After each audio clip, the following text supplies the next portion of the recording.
Assalamualaikum warahmatullahi wabarakatuh. Alhamdulillahilladzi akmala lana ad-dina wa atamma alaina an-ni'mah wa radiya lana al-islam dina. Wassalatu wassalamu ala abdihi wa rasulih ad-da'i ila ta'ati rabbih sallallahu alaihi wa ala alihi wa sahbihi wa man sara ala nahjih wattaba'a hudahu ila yaumiddin. Amma ba'du. Para pemirsa sekalian, selamat berjumpa kembali di channel kami untuk kembali informasi-informasi seputar agama Islam. Pada episode yang lalu kami sudah menjelaskan tentang posisi agama Islam di antara agama-agama yang lain, termasuk agama-agama samawi. Pada episode yang lalu pun kami sudah menjelaskan bagaimana pendapat umat Islam tentang agama Islam,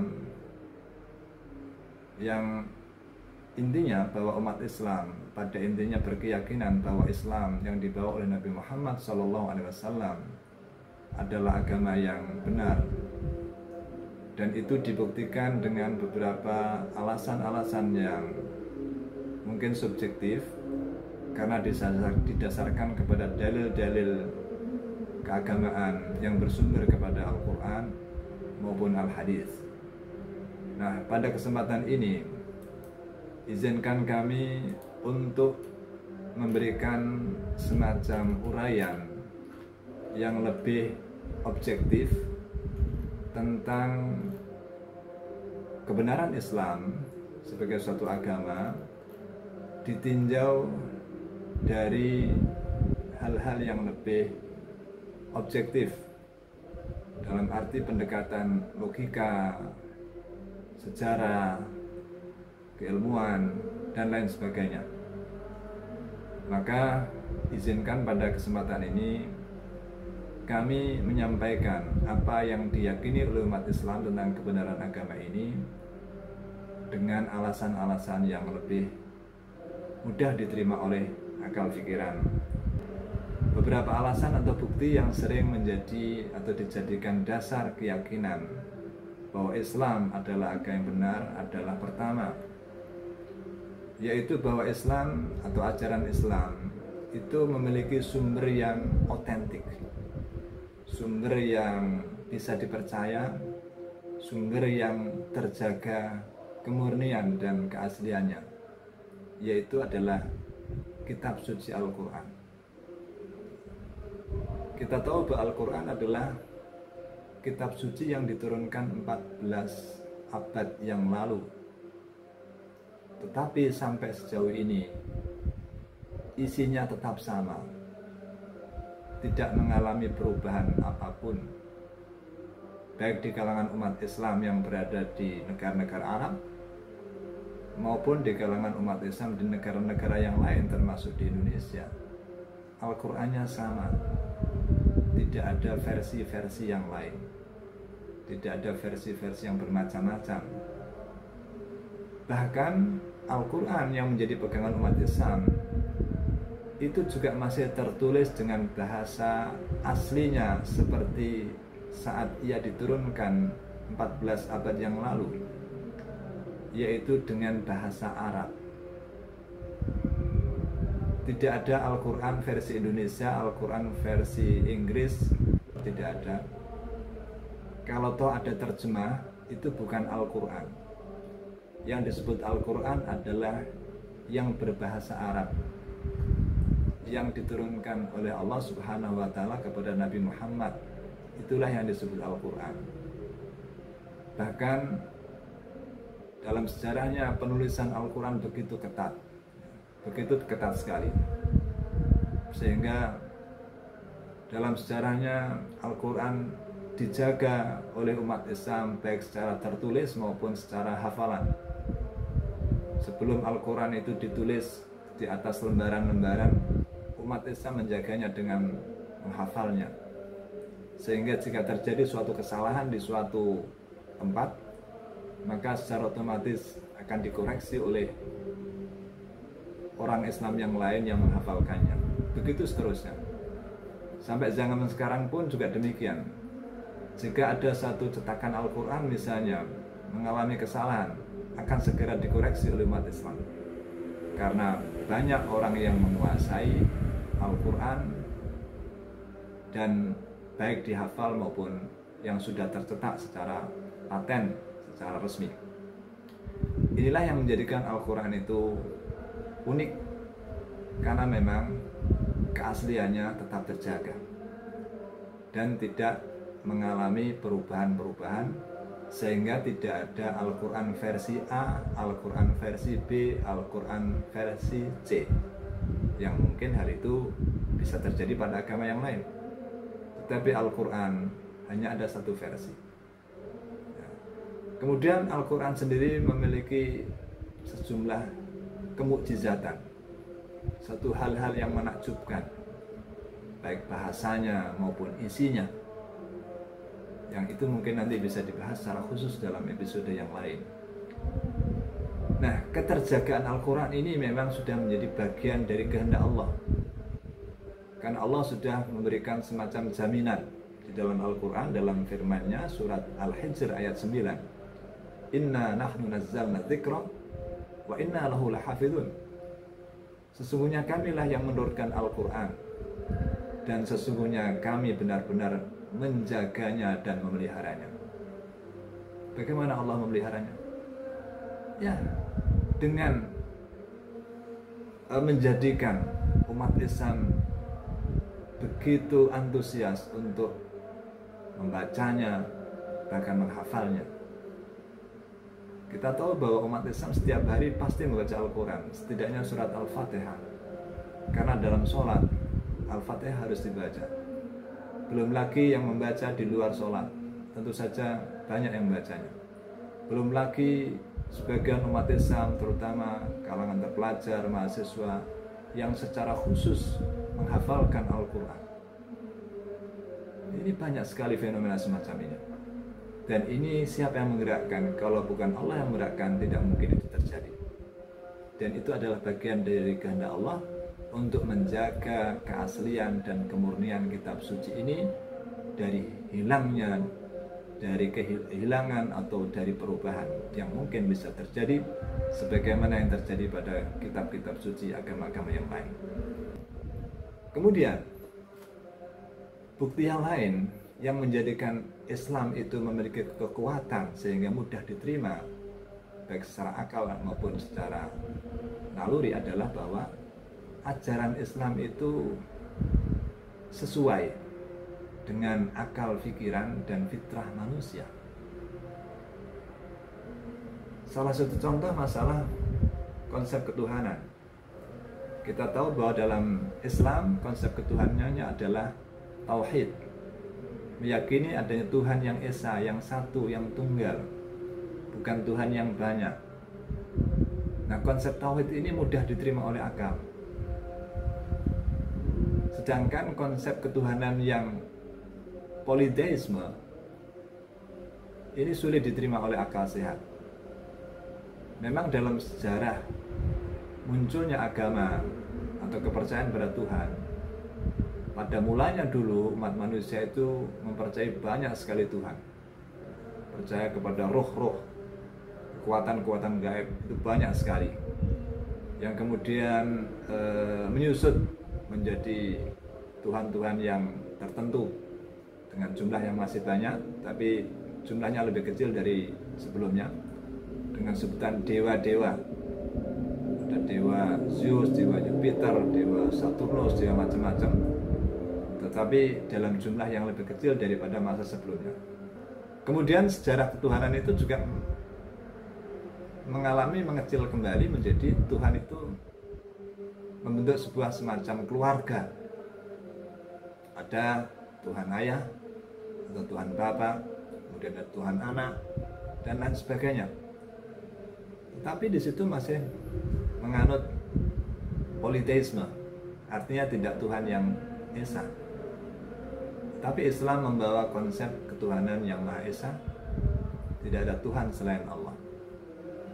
Nah, dilihat dari segi rasionalitas dan kesesuaian dengan akal sehat, maka sesungguhnya ketika Tuhan itu banyak, ini sulit untuk bisa dicerna. Kalau Tuhan itu banyak, lalu siapa yang maha kuasa? Apakah semuanya maha kuasa? Akhirnya menjadi tidak ada yang maha kuasa, karena kekuasaan satu Tuhan dibatasi oleh kekuasaan Tuhan yang lain, sehingga sulit dicerna oleh akal sehat. Tetapi kalau Tuhan itu esa, satu, mudah diterima oleh akal pikiran manusia. Al-Quran bahkan mengajak kita untuk berpikir tentang keesaan Tuhan ini. Allah Subhanahu wa Ta'ala berfirman pada surat Al-Anbiya ayat 22, mengajak kita semuanya berpikir, lau kana fihima alihatun illallah lafasadata, yang artinya seandainya di keduanya, maksudnya di langit dan di bumi itu ada Tuhan-Tuhan selain Allah, niscaya keduanya akan hancur binasa. Artinya apa? Jika terdapat banyak penguasa di alam semesta ini, bukankah tidak mungkin akan terjadi pertarungan antara yang maha kuasa tadi? Sehingga kalau para penguasa itu bertarung, bukankah yang kemudian alam semesta ini menjadi hancur berantakan? Ibaratnya jika di sebuah kebun ada dua gajah bertarung, bukankah kebunnya juga menjadi rusak? Nah, itu yang terjadi. Al-Quran, Allah mengajak kita untuk berpikir bahwa seandainya ada banyak Tuhan dan semuanya maha kuasa, karena Tuhan itu punya sifat kuasa, bukankah akan terjadi pertarungan, perselisihan antar mereka yang kemudian menjadikan makhluk-makhluk ini menjadi korban dari pertempuran mereka itu. Satu contoh sederhana misalnya, dalam sebuah agama tertentu ada keyakinan bahwa ada Tuhan itu yang tugasnya mencipta, ada Tuhan lain yang mencipta, yang tugasnya menjaga dan memelihara, sementara ada Tuhan lain yang bertugas merusak. Ada Tuhan yang bertugas memelihara dan mencipta, ada Tuhan yang bertugas untuk merusak. Kira-kira logikanya bagaimana bisa mendamaikan antara yang bagian memelihara dan yang bagian merusak? Bukankah akan terjadi pertarungan antara kedua Tuhan itu? Nah, keyakinan semacam ini menjadi sulit diterima oleh akal sehat. Ketika kita meyakini adanya banyak Tuhan dengan banyak peran, siapa yang paling kuasa tidak jelas. Tetapi ketika Islam menghadirkan monoteisme, kepercayaan kepada satu Tuhan yang maha kuasa, keyakinan ini menjadi mudah diterima oleh akal sehat. Dialah satu-satunya yang maha kuasa karena memang tunggal satu, tidak terbagi-bagi kekuasaannya. Nah, ini menunjukkan bahwa keyakinan ajaran yang dibawa oleh Islam itu sesuai dengan akal sehat dan akal pikiran manusia serta fitrah. Kemudian itu aspek ketuhanan. Aspek ajaran Islam juga mengajarkan keseimbangan antara spiritualisme dan juga antara urusan dunia. Islam tidak terlalu fokus kepada spiritualitas kemudian mengabaikan dunia, atau sebaliknya Islam terlalu mengejar kepentingan dunia dan mengabaikan spiritualitas. Islam mengajarkan keseimbangan antara keduanya. Dalam Al-Quran Allah berfirman yang menyuruh umat manusia dan umat Islam untuk mencari kepentingan akhirat dan juga dunia. Wabtaghi fima ataqallahu daral akhirah wa la tansa nasibaka minad dunya. Dan carilah pada apa-apa yang telah Allah berikan kepada kamu kepentingan kampung akhirat, tetapi jangan kau lupakan bagianmu di dunia ini. Ini artinya Allah memberi wasiat kepada kita untuk mencari kepentingan akhirat melalui ibadah dan amal-amal soleh, tetapi juga jangan sampai kepentingan akhirat itu melupakan kewajiban dan tugas kita di dunia. Nah, ini Islam. Jadi Islam memberikan keseimbangan, dan ajaran-ajaran Islam itu adalah ajaran-ajaran yang sesuai dengan akal pikiran dan fitrah atau naluri umat manusia. Ini yang kedua, bahwa salah satu kekuatan Islam yang menjadikannya mudah diterima adalah ajarannya sesuai dengan akal dan fitrah manusia. Kemudian kekuatan yang ketiga yang menjadikan Islam mudah diterima dan masuk akal adalah Al-Quran ini memiliki nilai mukjizat yang tinggi, terutama di dalam zaman kontemporer saat ini. Al-Quran ternyata berkesesuaian dengan ilmu pengetahuan. Al-Quran tidak menolak ilmu pengetahuan.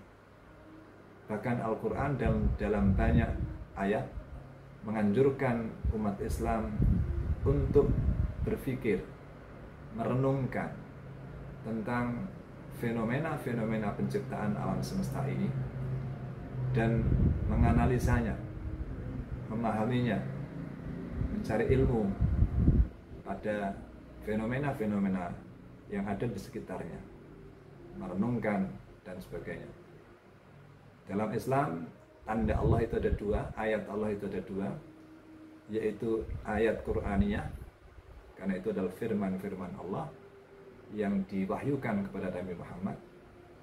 Dan ayat atau tanda Allah yang kedua adalah ayat kauniyah, yaitu ayat-ayat Allah yang terdapat pada alam semesta ini.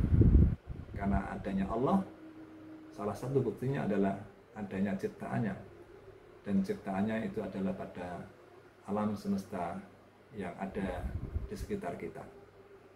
Nah, Al-Quran mengajak kita semuanya untuk menggunakan akal pikiran kita untuk berpikir tidak saja tentang Al-Quran, tapi juga tentang fenomena dan penciptaan alam semesta. Itulah mengapa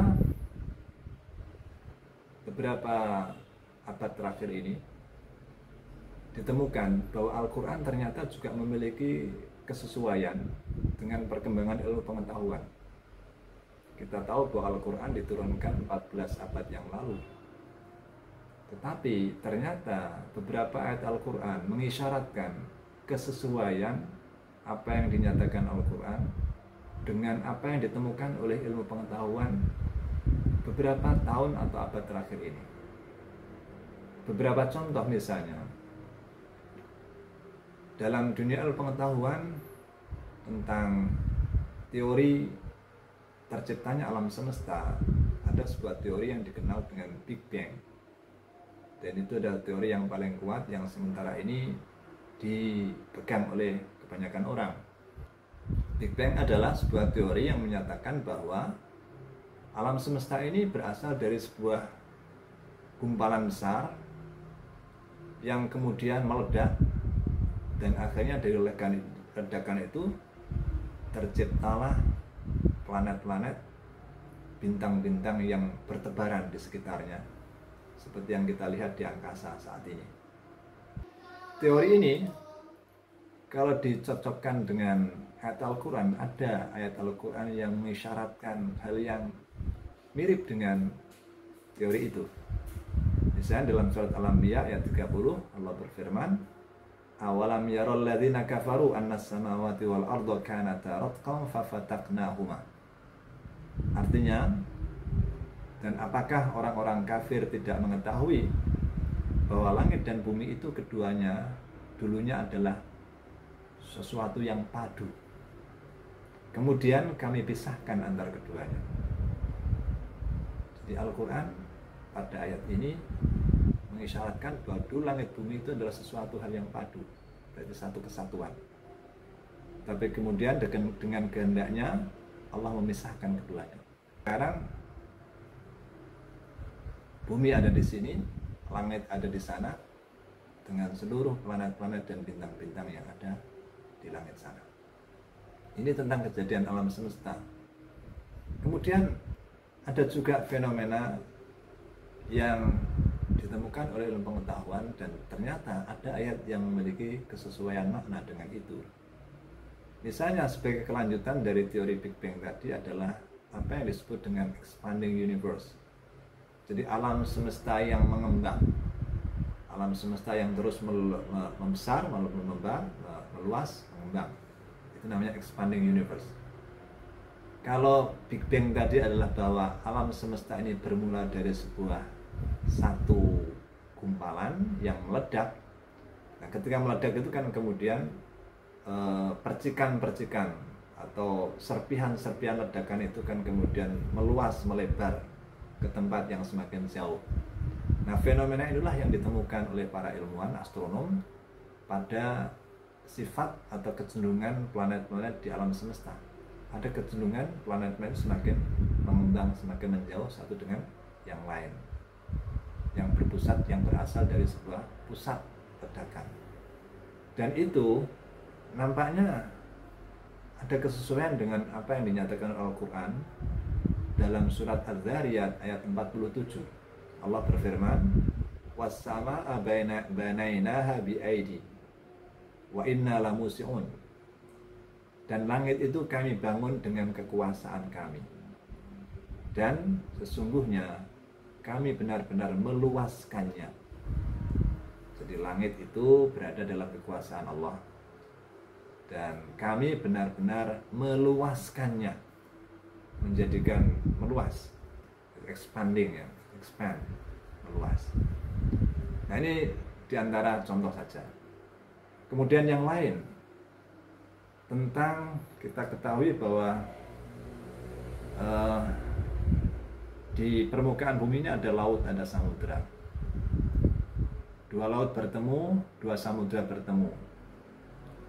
Tapi ada kalanya antara dua samudera itu ada batas air di antara dua samudera atau dua lautan itu. Itu fakta yang ditemukan oleh para peneliti. Adanya garis antara samudera itu atau antara lautan itu karena memang ada perbedaan kandungan garam, sehingga pertemuan air dua laut atau dua samudera tidak otomatis akan menjadikan air itu bercampur padu, tapi tetap menciptakan batas. Dan itu sesuai dengan Al-Quran. Allah Subhanahu wa Ta'ala dalam surat Ar-Rahman misalnya ayat 19 dan 20 menyatakan, "Marajal bahraini yaltaqiyan bainahuma barzakhul la yabghiyan." Artinya Allah itu membiarkan dua laut itu mengalir, dan keduanya kemudian bertemu. Mengalir dan bertemu. Antara keduanya ada batas yang tidak dilampaui oleh masing-masing. Bainahuma barzakhul la yabghiyan. Jadi ketika bertemu tidak langsung padu campur, seolah-olah masih ada batas di mana air pada satu samudera atau satu laut tidak melampaui batas untuk masuk ke laut yang lain. Nah, itu faktornya apa? Secara ilmu pengetahuan itu adalah karena air pada satu laut memiliki kadar garam yang berbeda dari air yang lainnya, sehingga tetap menciptakan mungkin warna yang berbeda, dan juga tidak bisa langsung berpadu, bercampur aduk secara menyeluruh gitu ya. Nah, ini beberapa di antara bukti-bukti tentang kesesuaian Al-Quran dengan perkembangan ilmu pengetahuan. Dan sebetulnya masih banyak hal-hal yang lain yang mungkin pada suatu saat nanti bisa kita bahas secara khusus tentang kemukjizatan Al-Quran. Nah, ini semuanya menunjukkan bahwa Al-Quran itu adalah firman Allah, bukan karangan Muhammad, bukan ciptaan manusia. Kalau itu ciptaan seorang Muhammad misalnya, apakah mungkin Muhammad mengerti, tahu apa yang terjadi sekian abad yang akan datang? Tidak mungkin. Dan ini menunjukkan bahwa Al-Quran betul-betul adalah firman dari Allah Subhanahu wa Ta'ala. Sehingga untuk menegaskan ini, Allah berfirman dalam surat An-Nisa ayat 82, seandainya Al-Quran itu bukan ciptaan Allah, niscaya akan banyak kelemahan, banyak pertentangan yang kita dapati dalam Al-Quran. Tapi karena ciptaan Allah, sehingga justru banyak hal-hal yang menakjubkan seperti apa yang kita sampaikan tadi. Dalam surat An-Nisa ayat 82 Allah berfirman, "Afala yatadabbaruna al-Qur'an walau kana min indi ghairillah lawajadu fihi ikhtilafan katsiran." Maka tidakkah mereka menghayati, merenungkan dan mendalami Al-Quran, sekiranya Al-Quran itu bukan dari Allah atau karangan seseorang atau ciptaan seseorang, pastilah mereka akan menemukan banyak hal yang bertentangan di dalamnya. Tetapi justru kalau ketika kita dalam Al-Quran, banyak hal-hal yang menakjubkan, yang sesuai dengan akal pikiran, sesuai dengan pengetahuan. Dan ini menunjukkan bahwa Al-Quran bukanlah ciptaan makhluk, bukan ciptaan Nabi Muhammad, tetapi memang firman dari Allah Subhanahu wa Ta'ala yang maha tahu akan segalanya. Para pemirsa sekalian, selain itu, kekuatan Islam yang lain yang menjadikan agama ini relatif bisa diterima adalah sosok sentral dalam agama ini, yaitu Nabi Muhammad SAW. Dia adalah seorang manusia yang berakhlak karimah, yang bisa menjadi teladan yang baik, uswah hasanah yang baik bagi umatnya dan juga bagi umat manusia. Bahkan sebelum diangkat sebagai Rasul, beliau dikenal dengan sebutan Al-Amin, orang yang dapat dipercaya, orang yang jujur dalam masyarakat Arab saat itu. Bahkan ketika beliau menjadi nabi pun tetap disegani oleh kawan maupun lawan. Bahkan ketika dia memegang kepemimpinan umat Islam di Madinah, dia mampu membawa dan mengubah masyarakat Arab yang semula dikenal dengan sebutan jahiliyah, yang artinya bodoh. Bodoh karena memang rusak segalanya, moralitasnya rusak, sistem sosialnya rusak, keyakinan akidahnya juga rusak. Tetapi dengan peran dan kepemimpinan Rasulullah Muhammad SAW, akhirnya masyarakat Arab jahiliyah diubah menjadi sebuah masyarakat Islam yang beragama dan menjaga tata kehidupan yang baik, baik secara moral, hukum, dan lain sebagainya. Bahkan kemudian pada era sesudahnya, Islam menjadi sebuah kekuatan dunia yang terus berkembang, bahkan sampai ke daratan Afrika, ke Asia Tengah, Asia Timur, bahkan juga sampai ke daratan Eropa. Ini menunjukkan bahwa Islam memang diberkahi oleh Allah Subhanahu wa Ta'ala. Pertama berkat kepemimpinan Nabi Muhammad SAW, dan yang kedua karena memang ajaran Islam memang ajaran yang bersumber dari Allah Subhanahu wa Ta'ala. Nah, ini adalah kekuatan di antara kekuatan-kekuatan Islam yang menjadikan Islam itu mudah diterima oleh manusia pada umumnya. Kemudian Islam sendiri juga memberikan sebuah solusi tentang spiritualitas, tentang kedamaian batin. Sehingga kenapa orang-orang yang mungkin sebelumnya bukan Islam, tapi pada akhirnya menjatuhkan pilihan pada Islam, rata-rata karena mereka melalui proses perenungan, penghayatan, dan studi dengan ajaran-ajaran yang lain, sehingga terciptalah sebuah kemantapan keyakinan untuk pada akhirnya memilih agama ini. Ini mungkin berbeda dengan sebagian umat Islam yang terpaksa harus pindah ke agama lain. Itu rata-rata karena sebab-sebab duniawi. Mungkin karena faktor kemiskinan sehingga mudah mereka dirayu dengan materi. Mungkin karena faktor kebodohan sehingga mereka mudah dirayu dan ditipu dengan muslihat yang bermacam-macam. Itu memang kita akui kelemahan umat Islam untuk bisa menjaga sebagian umat kita yang mungkin terbelakang dan mungkin bodoh dan termasuk miskin, sehingga mereka menjadi murtad karena mungkin kelemahan-kelemahan itu. Sementara orang-orang non-muslim yang masuk ke agama Islam ini rata-rata melalui proses perenungan, penghayatan, dan studi perbandingan dengan agama-agama yang lain, dan pada akhirnya mereka menjatuhkan pilihan kepada agama Islam. Kemudian, pemirsa sekalian, terakhir, satu hal yang mungkin sedikit membanggakan, bahwa karena kekuatan Islam seperti yang kita terangkan di atas, akhir-akhir ini data umat beragama di dunia menunjukkan Islam mengalami pertumbuhan yang relatif lebih baik, bahkan lebih pesat daripada agama-agama yang lain, terutama justru di negara-negara barat. Jadi baik melalui proses kelahiran maupun melalui proses konversi itu perpindahan akidah ya. Nah, ini memang data menunjukkan demikian. Memang komposisi jumlah pengikut agama-agama di dunia ini pada saat ini masih didominasi oleh agama Kristen. Jadi masih gabungan antara Katolik dan Protestan dan yang lainnya, yang mana jumlahnya saat ini tahun 2024 itu sekitar 2,4 miliar. Ini pengikut agama Kristen. Pada urutan kedua yaitu agama Islam dengan jumlah pengikut kurang lebih 2 miliar. Ini umat Islam. Kemudian pada urutan ketiga agama Hindu dengan jumlah pengikut sekitar 1,2 miliar. Ini kebanyakan berdomisili di India, Nepal, dan sekitarnya.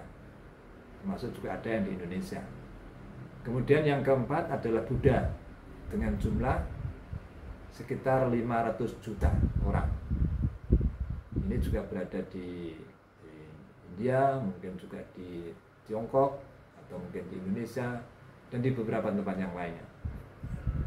Kemudian agama-agama tradisional Tionghoa seperti Taoisme, Konfusianisme, Shainisme, dan sebagainya, ini diperkirakan jumlahnya 400 juta jiwa. Ini berada di Tiongkok ya kebanyakan. Kemudian yang lainnya adalah jumlahnya lebih kecil dan itu tersebar di berbagai tempat. Nah, ada misalnya Sikh, Yahudi, Bahai, Shinto, Zoroaster atau Majusi, aliran kepercayaan dan sebagainya. Itu relatif kecil pengikutnya. Tetapi yang perlu dicatat bahwa di zaman modern ini juga ada kecenderungan ateisme atau agnostik atau orang-orang yang tidak beragama. Nah, jumlahnya ya relatif besar, yaitu sekitar 1,2 miliar orang di seluruh dunia. Ini orang yang tidak tertarik kepada agama, tidak percaya kepada agama, atau tidak tertarik kepada agama apapun. Ini 1,2 miliar. Nah, ini komposisi jumlah pengikut agama-agama, terutama agama besar di dunia pada tahun 2024 kemarin. Nah, studi juga melihatkan tren bagaimana proyeksi jumlah atau perkembangan pemeluk agama-agama tersebut pada tahun 2050 ke depan. Nah, studi mengatakan bahwa agama Islam ini diproyeksikan memiliki pertumbuhan yang lebih tinggi di antara agama-agama yang lain, sehingga diperkirakan pada tahun 2050 mendatang jumlah umat Islam di dunia ini seimbang dengan jumlah agama Kristen. Ini menurut proyeksi ya.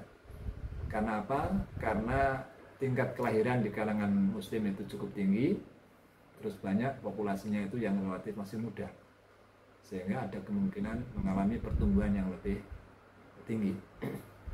Kemudian agama Kristen bagaimana? Ya tetap mengalami pertumbuhan dan pertumbuhannya stabil,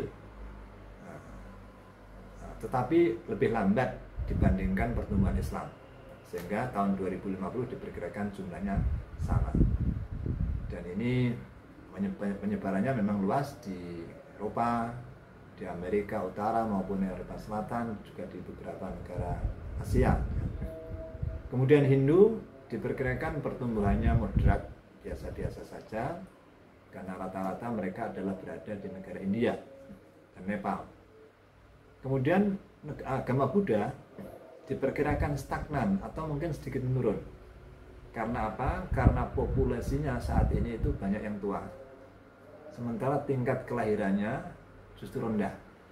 Itu terjadi di Asia. Dan agama-agama yang lain, ya mungkin ada yang cenderung menurun, ada yang melambat.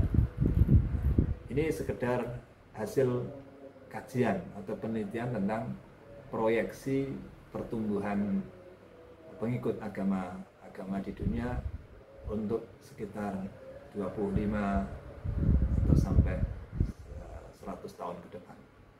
Ini sekedar untuk wawasan, dan mudah-mudahan dengan data-data ini kita bisa lebih jernih untuk melihat kira-kira kalau fakta-fakta yang baik historis maupun tinjauan ajaran agama, termasuk juga tren pertumbuhan dan penerimaan masyarakat dunia terhadap agama seperti apa yang kita nyatakan tadi, ya mudah-mudahan ini semuanya menjadi penguat bahwa memang agama Islam memiliki sebuah kekuatan yang menegaskan, meneguhkan bahwa memang agama ini memiliki tingkat kebenaran yang lebih tinggi sehingga mendapat penerimaan oleh mayoritas masyarakat dunia, dan penerimaan itu pun melalui proses perenungan,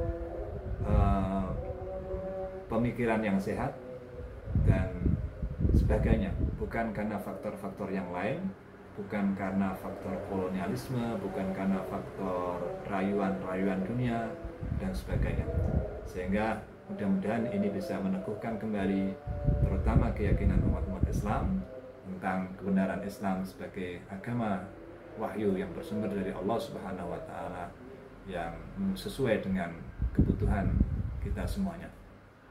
Demikian yang bisa kami sampaikan, mudah-mudahan bermanfaat bagi semuanya. Kalau ada yang salah itu semata-mata kekurangan saya, kalau ada yang benar itu semata-mata karena bimbingan Allah Subhanahu wa Ta'ala. Wabillahi taufiq wal hidayah. Assalamualaikum warahmatullahi wabarakatuh.